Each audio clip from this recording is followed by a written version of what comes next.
loss. The hearing hadn't even begun, yet Bria was already acting like she had won. She stood beside the courtroom doors wearing a cream-colored blazer that probably cost more than 3 months of my groceries. Her posture was relaxed, confident, the posture of someone who believed the ending was already written. She leaned close enough that I could smell her expensive perfume, sweet and suffocating. "Enjoy sleeping in your car," she whispered, her voice soft and venomous. "Because after today, you won't have anything left." A quiet laugh came from somewhere behind her. One of our relatives. Maybe two. I didn't turn to look. Cruelty had always been their favorite shared language. My parents stood a few steps behind her. They didn't stop her. They didn't even pretend to disapprove. My mother, Lorna, wore her usual expression, the tight, controlled smile she used when she believed she was smarter than everyone else in the room. My father, Dean, stared past me like I was invisible, not angry, not sad, just absent. They weren't nervous. They were certain. Certain that today would end with me losing everything. I didn't respond to Bria. I didn't give her the reaction she wanted. I kept my eyes forward, focused on the courtroom doors, holding my folder tightly against my chest. That folder was heavier than paper. It was proof. And they had no idea. They wanted me emotional. They wanted me unstable. They wanted me to confirm every story they had been whispering about me for years, that I was unreliable, dramatic, incapable of handling responsibility. So I gave them nothing. The courtroom doors opened. The bailiff called the case. Everyone moved inside. The courtroom smelled faintly of polished wood and old paper. The air was cool, controlled, impersonal. A place designed to turn human lives into organized records. I took my seat beside my attorney, Nadia Sloan. Nadia didn't speak immediately. She simply adjusted the papers in front of her, calm and precise. She was the kind of person who didn't waste words, because she understood their value. Across the room, my parents sat beside their attorney, Mitchell Crane. Bria sat between them, her posture casual, like she was attending a performance she'd already seen. Her eyes kept drifting toward me, waiting for me to break. Judge Kessler entered. Everyone stood. He took his seat, adjusting his glasses as he reviewed the file in front of him. His face didn't reveal much, but his eyes were sharp. "This hearing concerns the estate of Harold Price," he said. My grandfather. Hearing his name spoken like that, in past tense, in legal context, made something tighten inside my chest. He wasn't a case file. He wasn't an estate. He was the only person who had ever truly protected me. Appearances. The judge said. Nadia stood. Nadia Sloan for the petitioner, Hannah Price. I stood briefly when she said my name. On the other side, Crane rose. Mitchell Crane representing Lorna Price, Dean Price, and Bria Donnelly. Bria smiled faintly when her name was spoken aloud. Like hearing it in court made her feel important. Judge Kessler nodded. "I understand there is a dispute regarding the decedent's residence and certain assets." Crane stepped forward smoothly, confident. "Yes, Your Honor. My clients believe Miss Price has been unlawfully occupying the decedent's residence and withholding property belonging to the estate. We request immediate surrender of the home and a full inventory of items in her possession." Surrender? He said it like I was an intruder. Like I didn't belong there. My mother lowered her eyes slightly, performing sadness. Bria leaned back, satisfied. The judge turned toward me. "Miss Price," he said, "are you currently residing in the home?" "Yes," I answered calmly. "At my grandfather's request." Crane moved quickly. "Your Honor, there is no written agreement confirming that claim. My clients, his immediate family, were excluded from access." Excluded? As if they hadn't excluded themselves years ago. As if they hadn't disappeared until there was something to gain. Judge Kessler raised his hand slightly. "I will review the file," he said. The clerk began pulling up the official court record. And that was when Bria leaned toward me again. You really think paper will save you? She whispered. After today, you'll have nothing. Her confidence was absolute, untouchable. She had no idea how wrong she was. Slowly, I opened my folder. Inside was a sealed envelope. I slid it across the table toward Nadia. She glanced down at it, then up at me. She didn't look surprised. She stood. Your Honor, she said calmly. Before proceeding further, we have an additional document that must be entered into the record. Crane frowned. What document? Nadia didn't answer him. She handed the envelope to the bailiff, who passed it to the clerk. The clerk opened it. Her expression changed. It was subtle, but unmistakable. She turned toward the judge. The document appeared on the courtroom screen. Judge Kessler leaned forward slightly. He read the first line. Then the second. His expression shifted. Not confusion, not curiosity, concern. He looked up, directly at my mother. Ms. Price, he said slowly. Did you file an emergency petition in this case 2 days before Mr. Price's death? My mother froze. Only for a second. Then she recovered. I don't know what you're talking about, she said. Crane stepped in quickly. Your Honor, we need to review this document before any conclusions. The judge raised his hand. I am asking your client.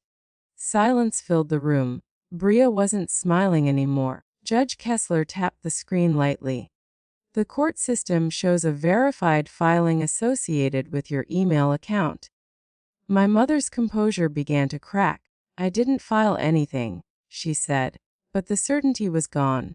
The judge turned to the clerk. Open the next attachment. The clerk obeyed. Another document appeared. The judge read it carefully. Then he looked at me. Not suspicious, not dismissive, attentive. Miss Price, he said. Who prepared this filing?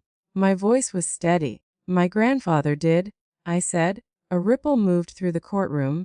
With his attorney. I continued. Before he died. Everything changed in that moment. Not loudly, not dramatically, but permanently. The confidence drained from my family's faces. Bria sat frozen. My mother's breathing became shallow. Crane stopped speaking. Because suddenly, they weren't in control anymore. The judge leaned back slightly, his eyes narrowing as he reviewed the file again. The room felt different now. Heavier. More dangerous. Because the truth had entered the record, and once truth enters a courtroom, it doesn't leave. Judge Kessler looked at the clerk again.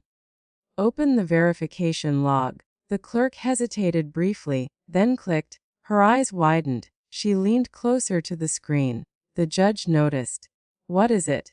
He asked. She swallowed, then turned the monitor toward him. He stared at it. Longer this time. His jaw tightened. Slowly, deliberately, he lifted his eyes and looked directly at Bria. Her face went pale. Because whatever was on that screen, it didn't just prove someone lied. It proved exactly who helped them do it. And in that moment, for the first time since entering the courtroom, Bria looked afraid. She had walked into court expecting to take my home. But now the judge was staring at her phone number on an official verification log. And he was about to ask a question that would destroy everything she thought she controlled. The courtroom had gone so quiet that even small movements sounded loud. A chair creaked somewhere behind us. Paper shifted softly on the clerk's desk. The faint hum of the projector filled the silence like a warning. Judge Kessler didn't look at me. He didn't look at my attorney. He was looking directly at Bria. Not casually, not curiously, carefully, the way someone looks at a detail that changes everything. Clerk, he said, his voice calm but firm. Expand the verification log. The clerk clicked. The screen updated. Rows of information appeared. Timestamps, login records, authentication confirmations. Cold, precise data. The kind of evidence that didn't care about anyone's excuses. Mitchell Crane stood quickly. Your Honor, I object. We haven't been given sufficient time to review. Sit down, Judge Kessler said. He didn't raise his voice. He didn't need to. Crane sat. My mother shifted beside him, her fingers tightening around the edge of the table. Bria didn't move at all. The judge leaned forward slightly. This log shows, he said slowly, that an emergency petition was filed under the court's electronic system. The account used was registered to Lorna Price. My mother shook her head immediately. No, she said. That's not possible. The judge didn't react. He continued reading. The login originated from a residential IP address associated with your home internet service. My father's face lost color. Crane opened his mouth again, but the judge lifted his hand. I am not finished. The clerk scrolled further. Judge Kessler's eyes tracked the new line carefully. Then he stopped. The system sent a two-factor verification code to a phone number ending in 4821. He paused. His gaze shifted directly to Bria. Miss Donnelly, he said. Is that your phone number? Bria's lips parted slightly. She didn't answer immediately. Crane leaned toward her, whispering urgently. She swallowed. I don't know, she said weakly. It was a terrible answer. Not convincing. Not believable. The judge noticed. The verification code was entered successfully. He continued, allowing the petition to be filed. My mother spoke suddenly, louder now. This doesn't prove anything. Anyone could have used our fee. Her voice carried a note of desperation she couldn't hide. Judge Kessler looked at her calmly. The system also recorded device identification. He tapped his pen lightly against the desk. The authentication was completed on a mobile device registered under Miss Donnelly's phone number. Bria's breathing became visible, shallow, fast. She stared at the screen like she could force it to disappear. Crane stood again, trying to regain control. Your Honor, even if there was some procedural irregularity, that does not change the fundamental issue of property ownership. Judge Kessler turned his head slowly toward him. Counsel, he said, his tone colder now. Filing a false emergency petition with this court is not a procedural irregularity. Crane sat again. This time, he didn't argue, because he knew. The ground was shifting. The judge turned toward Nadia. Counsel, he said, you indicated additional documentation. Nadia stood smoothly. Yes, Your Honor. She reached into our folder and removed another document. Not rushed, not dramatic, precise. She handed it to the bailiff. It is a directive prepared by the decedent prior to his death, she said. After he became aware of the unauthorized petition, the document moved from hand to hand until it reached the clerk. She opened it, read it, then passed it to the judge.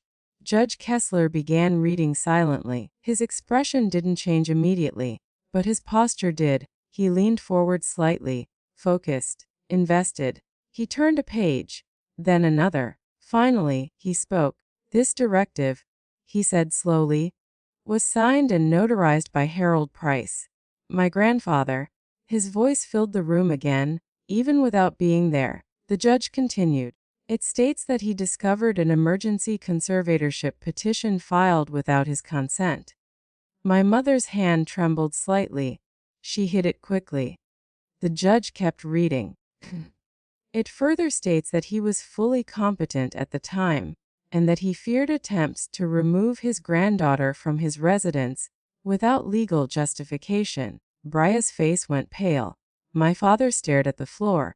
Crane said nothing. Judge Kessler looked up. This directive includes supporting exhibits. He turned to the clerk. Open Exhibit A. The clerk clicked. A screenshot appeared on the projector. An authentication log, clearer this time, larger, impossible to ignore. Judge Kessler read aloud. Verification code sent to phone number ending in 4821. Silence pressed against the walls. He continued. Verification confirmed. His eyes moved to Bria again. Her confidence was gone now, replaced by something fragile. Fear. The judge spoke again. This exhibit was preserved by the decedent's attorney. He looked toward Nadia. As that attorney present? Nadia nodded. Yes, Your Honor. At that exact moment, the courtroom doors opened. A man stepped inside. He wore a dark suit and carried a slim briefcase. He walked calmly to the front. No hesitation, no uncertainty. He nodded respectfully. "Grant Vela," he said. "Attorney for Harold Price." My grandfather had planned this. He hadn't trusted them. He had prepared. Grant continued.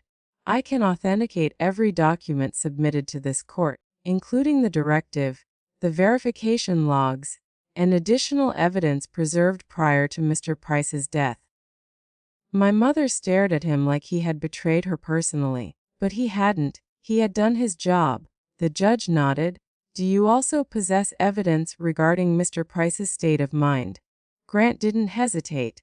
"Yes, Your Honor." He opened his briefcase, removed a small flash drive, held it up. "This contains a recorded statement made by Mr. Price after discovering the fraudulent petition." The word fraudulent hung in the air, heavy, final. Bria's hand moved instinctively toward her purse, then stopped. The judge noticed. He noticed everything. "Clerk," he said, "prepare to load the file." The clerk took the drive carefully, inserted it into the system. The projector flickered. A media file appeared on the screen. Paused. Waiting. My heart beat steadily. Not faster, not slower, steady. Because I already knew what it contained. But they didn't. They had walked into this courtroom expecting me to defend myself with words. They hadn't expected him to defend me with proof. Judge Kessler looked at Grant. "This recording was made voluntarily." "Yes, Your Honor." "And preserved without alteration." "Less." The judge nodded once, then turned to the clerk. "Play it." The clerk moved the mouse. Clicked. The screen went black for a moment. Behind me, I heard someone shift nervously. Then, the video began to load.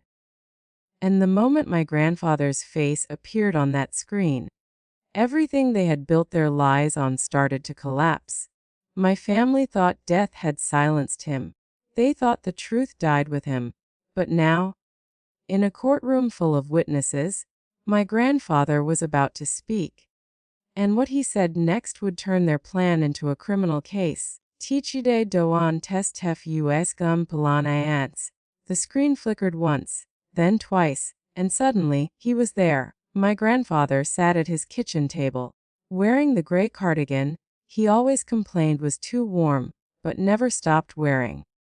The afternoon light filtered through the blinds behind him, casting long shadows across the walls. His posture was straight. His hands rested calmly on the table. He didn't look confused. He didn't look weak. He looked exactly like himself. Alive in every way that mattered. The courtroom froze. Judge Kessler leaned forward slightly without realizing it. The clerk's hand hovered over the mouse, forgotten. Even the bailiff stood motionless near the wall. On the screen, my grandfather looked directly into the camera. "My name is Harold Price," he said clearly. His voice filled the room. Not trembling, not uncertain, certain. 2. I am recording this because I have reason to believe that members of my family are attempting to remove my granddaughter from my home through false, legal filings. A ripple passed through the gallery, small, but unmistakable. My mother didn't move, but I saw her throat tighten. My grandfather continued. "I want the court to understand that I am of sound mind. I know exactly what I am doing. And I know exactly who is responsible." His eyes didn't waver. He reached beside him and lifted a printed document into view. "This is a confirmation receipt," he said, "for a petition filed without my consent." He lowered it slowly. "It was submitted using my home internet connection, but the verification code was sent to my niece's phone." Bria made a small sound, barely audible, but everyone heard it. My grandfather's expression hardened. "I asked my daughter about it," he said. He paused. "She denied everything." My mother's breathing became visible now, short, controlled, fragile. On the screen, he leaned slightly closer to the camera. "They claimed they were trying to protect me," he said. "But protection doesn't require lies." His voice didn't rise, It didn't need to. Truth didn't need volume. It needed clarity. They told the court I was incapable, he continued, that I couldn't manage my own affairs. He shook his head slowly. That was never true. The judge's pen stopped moving. He was no longer taking notes. He was listening. My grandfather looked down briefly, then back up. I made my wishes clear, he said. Hannah lives here because I asked her to. She takes care of this home. She takes care of me. My chest tightened, not from pain, from recognition, because he had never said those things directly to me. He had simply done them, quietly, consistently. But now, he was saying them for everyone. They wanted her gone, he said. Not angrily, factually. They wanted control. Bria's hands trembled in her lap. My father stared straight ahead, unmoving. My grandfather continued. When I refused, they tried something else. He reached forward and adjusted the camera slightly. They tried to isolate me. Judge Kessler's eyes narrowed. They took my phone. My grandfather said. The words hit the room like dropped glass. They told me it was for my safety. He paused. But it was so I couldn't stop them. The judge turned slowly toward my mother. Her face had gone pale. On the screen, my grandfather leaned back slightly. I contacted my attorney as soon as I was able, he said. I documented everything. He reached down and lifted another paper. I updated my estate plan. My mother's composure cracked completely now. Her lips parted slightly. She hadn't known. That much was obvious. I did this, he continued, because I needed the court to see the truth. He looked directly into the camera again. If you are watching this, he said calmly, it means they continued. The courtroom felt smaller, tighter, like the walls were closing in around the lies. I want it on record, he said. Hannah has done nothing wrong. My vision blurred slightly, but I didn't cry, not here, not in front of them. They attempted to remove her through deception, he said. Not law. He paused again, his breathing steady, controlled, prepared.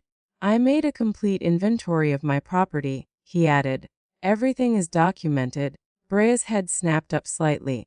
Panic, pure panic, because she understood exactly what that meant. Nothing could disappear without being noticed. Nothing could be taken quietly. My grandfather leaned forward one last time. If anyone attempts to claim otherwise, he said, they are lying. The words settled over the courtroom like dust after collapse. Final, permanent. He reached toward the camera, stopped, then added one last sentence. They underestimated how prepared I was. The screen went black. The silence that followed wasn't normal silence. It was the silence of consequences. Judge Kessler sat motionless. The clerk didn't move. No one spoke, because no one could argue with a recorded truth. Finally, the judge exhaled slowly. He looked at Grant Vela. You can authenticate this recording. Yes, Your Honor. Grant's voice was calm. Metadata confirms the date and time. It has been preserved without alteration. The judge nodded. He turned toward my mother. Stand. She didn't move immediately. Stand. He repeated. She rose slowly. Gone was her confidence. Gone was her certainty. In its place, exposure. Did you file the emergency petition referenced in this recording? Her attorney stood quickly. Your Honor, sit down. He sat. My mother's lips trembled.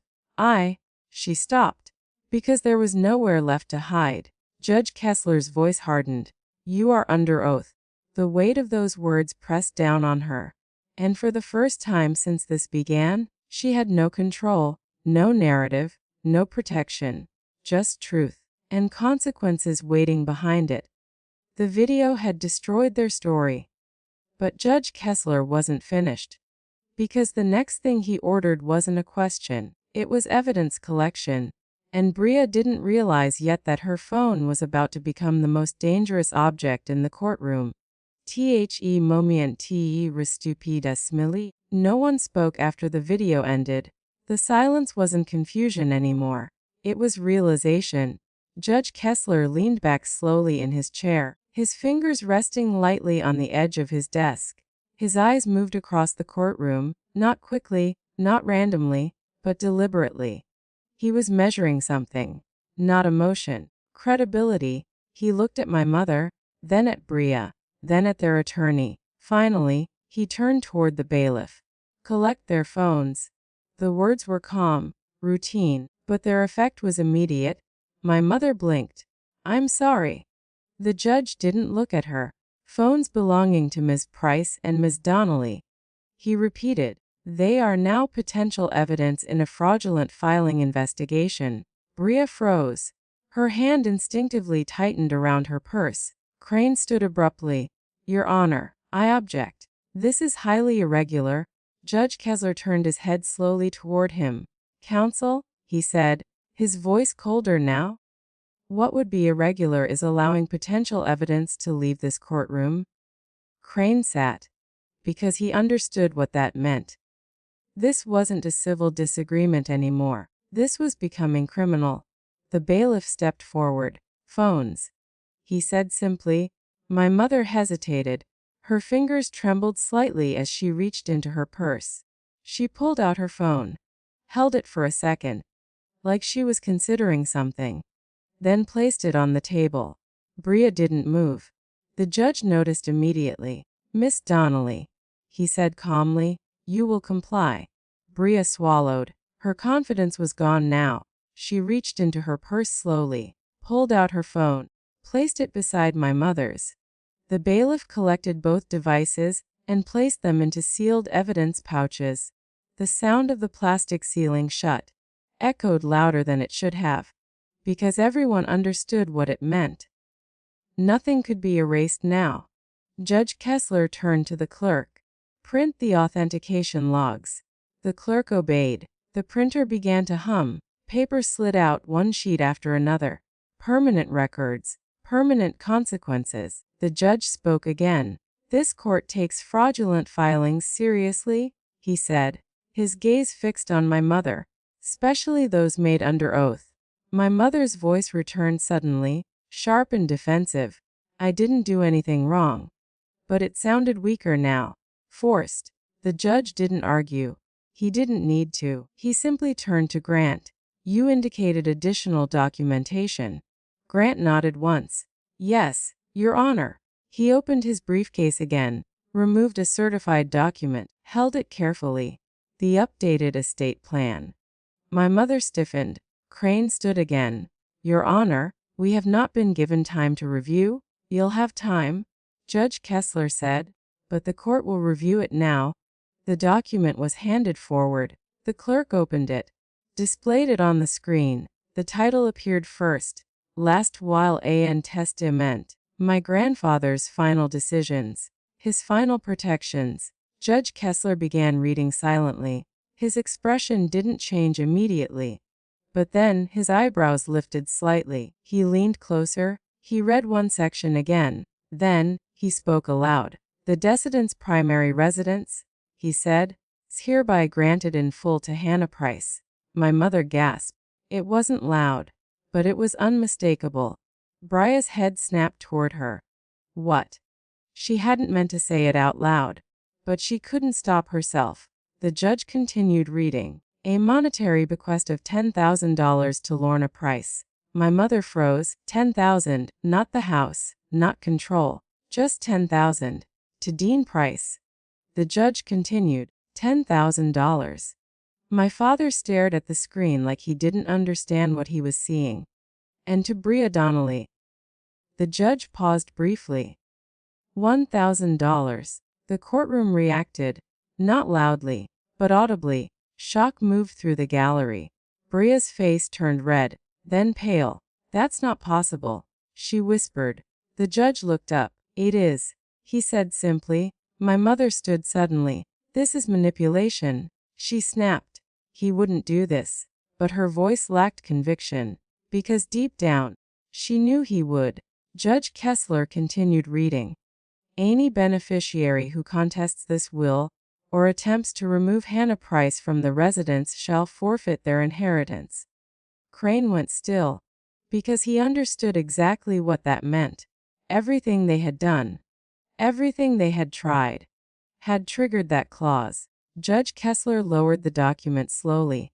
"Counsel?" he said to Crane, "do you understand the implications?"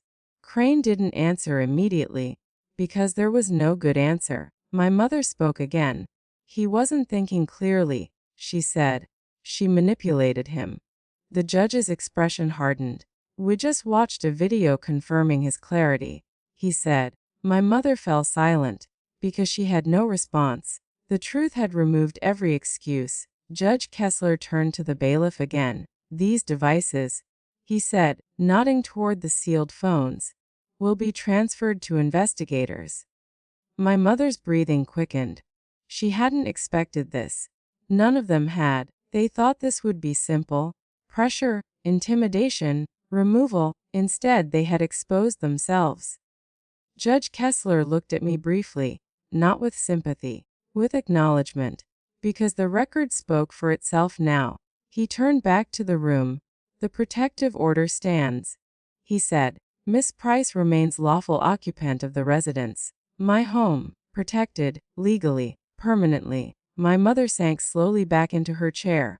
Defeated, not emotionally, legally. And that was worse, because emotions fade.